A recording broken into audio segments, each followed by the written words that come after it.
welcome back to another video. This has been a much requested piece here,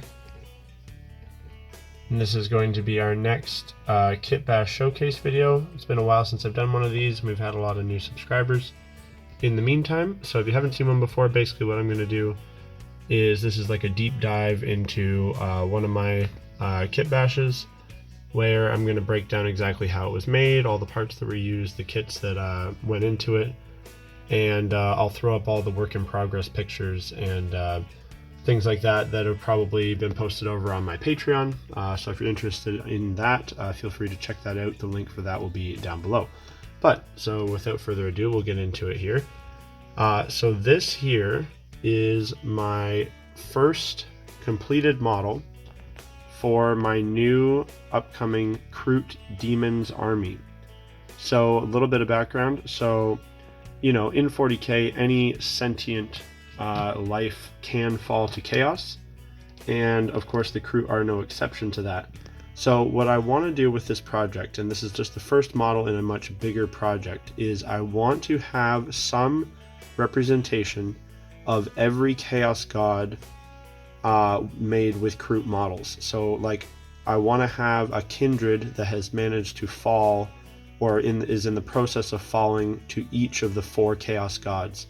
And so it's been a really fun little like thought experiment to just mull over ideas in my head over the last couple weeks or months, and really try to like dial in on the idea of like why someone or a group of someone's would fall to that chaos god, what would lead to that corruption, and like for Kroot specifically. So as you can probably tell by the color scheme, these are, I'm starting with Slaanesh, so these are Kroot that have fallen to Slaanesh.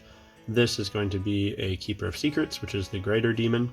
Obviously that's why it's such a large model that I've chosen. And so the idea for these guys is, so I really wanted to with Slaanesh, I wanted to drive home the idea of the obsession, of the, you know, the never-ending pursuit of greatness or perfection.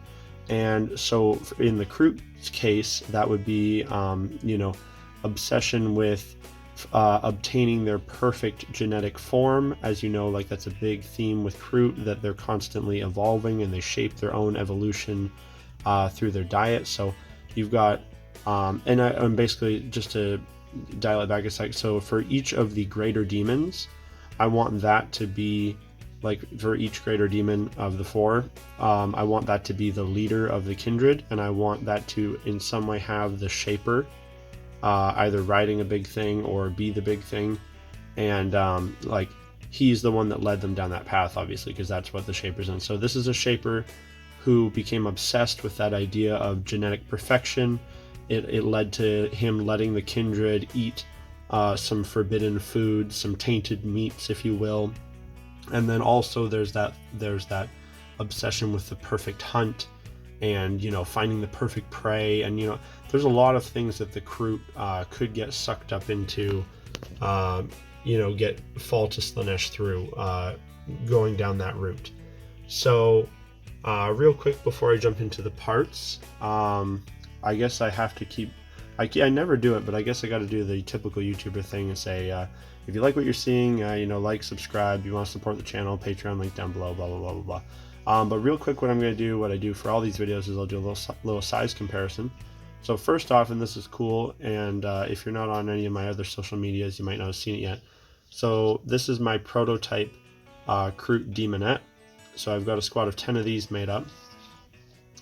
So as you can see, pretty small in comparison. I'll zoom in on this guy. I haven't done the base yet, but you get the idea for him. I'll do a video on them maybe when the squad's all done. We've got a couple normal Kroot, carnivores, and a Chaos Space Marine, just for good measure. So that's what we're rocking with. The only thing with this Kitbash that's a little bit out is the base that came with it is not quite the right size. I think it's supposed to be 100mm round, So at some point I'm going to have to adjust the base to make it perfect, but I'll do that down the road. There's quite a few of my Kitbashes where they're on slightly incorrect bases, because I don't really worry about that too much. So obviously, starting with the base model, this is a Carnosaur / Troglodon kit from the Seraphon range from Warhammer Age of Sigmar. Obviously it's a big dinosaur monster, so I'll have that obviously popping up on the screen as I always do. But so what we've had to do with that is not too complicated. So you something that's pretty common amongst the Kroot creatures is they have relatively short tails. Usually they're like just a nub or maybe slightly longer. So the really big long Carnosaur tail was a little bit too much, so we've chopped that off. And then I've had like this whole end here is green stuff. Green stuff sculpted. So yeah, that whole like last inch or so, I had to sculpt that. Same with the head. So I didn't actually, I didn't have to remove anything in this case. Sometimes I do. But I just sculpted over it and made the a classic Kroot beak. Obviously, I'm not the world's best sculptor, so when you zoom right in, you can see a little bit of defects in there with my sculpting skills. But I chalk that up to he's been crunching on some very heavily armored Tau vehicles, maybe, and he's chipped his beak a little bit. The other part that I think is cool that kind of is hard to see is, so I've taken some of the Troglodon sensory barb things, and I've added them to the sides to try to like emulate the classic Kroot quills, and then I've sculpted this ridge of spines on the top of his head as well, just to tie in with the spines on his back. So I think it's as far as like coming across as Krooty, I think it's not bad. He's got some quills, he's got the beak, pretty good. The finger, or like the hands and feet, they are already 4 digits. They're not quite the perfect Kroot hand layout, but they are fairly close. And as we've seen lately with GW models, they're willing to bend the rules as far as Kroot models quite a bit. We've got full-on bird Kroots, and they've got artwork of Kroot with like big tails, and they've got underwater Kroot and stuff. So not having perfect Kroot hands is not going to bother me as much as it used to. As for like the saddle and stuff, just some added little bits and bobs here. We've got, I think that harpoon thing is from one of the Warcry war bands, and then we've just added some Kroot, little baggage things. I think there's some more over here.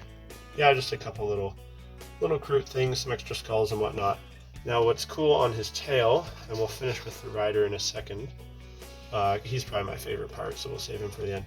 Of course, it would not be a average Joe Kroot monstrosity if we didn't have a brutally murdered Tau here. So this is just a classic Tau fire warrior. Using a knife, it's pretty easy to scrape up the face and look like he's had his eyes ripped out. That arm there is just green stuff. You just take a blob of green stuff and kind of mash it around until you get a shape that looks like a ripped off arm, and then obviously paint it so it looks like the bone's sticking out. And then I really wanted to, because these guys are falling to Slaanesh, so they're gonna start getting pretty fucked up. So yeah, they've slashed his belly open, ripped his organs out, and then they've just chained him to the tail here and are dragging him. He's probably still alive, you know how it is with Slaanesh. It's not gonna be a very good time. Well, I mean, it's a good time for the people that are with Slaanesh, I guess. And then so the rider, and I love how this guy turned out. He is so crazy and weird, but also, in my opinion, he's definitely Krooty enough that it comes across. So this is one of the rider options for the kit already. This is the skink version, which it lines up pretty good. I'll grab him here. Lines up pretty good with the Kroot size. It's pretty much exactly the right size. It's just a little bit hunched over. So what I've done with him is I've replaced this hand is an actual Kroot hand from the standard Kroot kit, And so that's a Kroot hand, and then this is a different Seraphon weapon. I think this comes from a Saurus character, if I'm not mistaken. And then this hand, same thing, it's another Kroot hand. I had to green stuff the fingers a little bit to make them a little bit bigger to fit around the handle of this weapon. And as you can see, it looks like the end of it did shift a little bit when it was gluing, but I think that's fine. You know, most Kroot stuff is not, you know, it's like they probably handmade it, so I think it's fine that it's got a little bit of a warped shaft, although it is, now the more I look at it, the more it's going to bug me, so I might have to adjust that a little bit, but I'm not worried about it for now. The staff weapon is pretty cool, so the end is, I'm trying to think here where all the pieces came from. So I think that the shaft of it is from the Stegodon kit. It's got a lot of random long pieces like that, and then the blade is from the Edeneth Deepkin, and I think the butt of it is as well.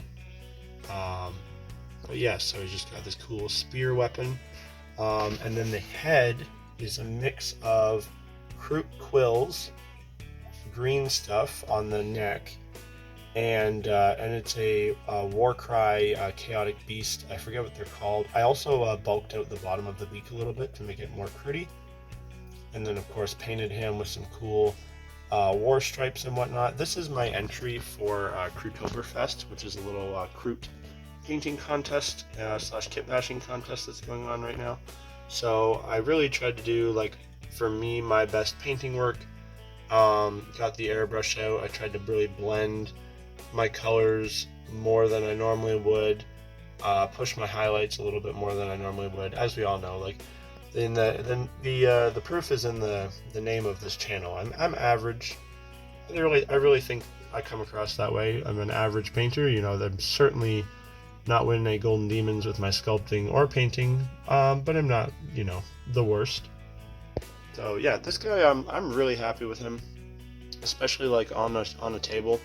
The video isn't quite doing him justice. I think looks a little bit like the color is a little bit darker in person, I think. But yeah, I'm really happy overall with how he looks. I think he turned out really cool. The base, really quick, this thing that he's standing on, how I do this, it's super easy. So I just took a ball of tin foil, you glue that to the base, and then you basically like wrap it in green stuff, mash that all down, and then when it's all dried, then you coat the whole thing with like just like crafting glue, and then like sprinkle it all with gravel and dirt and whatever, and then go from there. Then you add in your bits of cork and your little sticks and rocks and things, but that's how I build it up from the bottom. And then there's a pin going from the bottom all the way up into the foot. So yeah, anyways, that is my first Kroot demon model. As I said, very happy with it so far, and there'll be a lot more coming soon. As always, thanks for watching, guys, and like I said at the start of the video, don't forget to like and subscribe if you want to support the channel. There's a Patreon link down below. I post all the work in progress stuff there, including all the upcoming Kroot demon stuff will be posted there first. So either way, thanks for watching, and bye for now.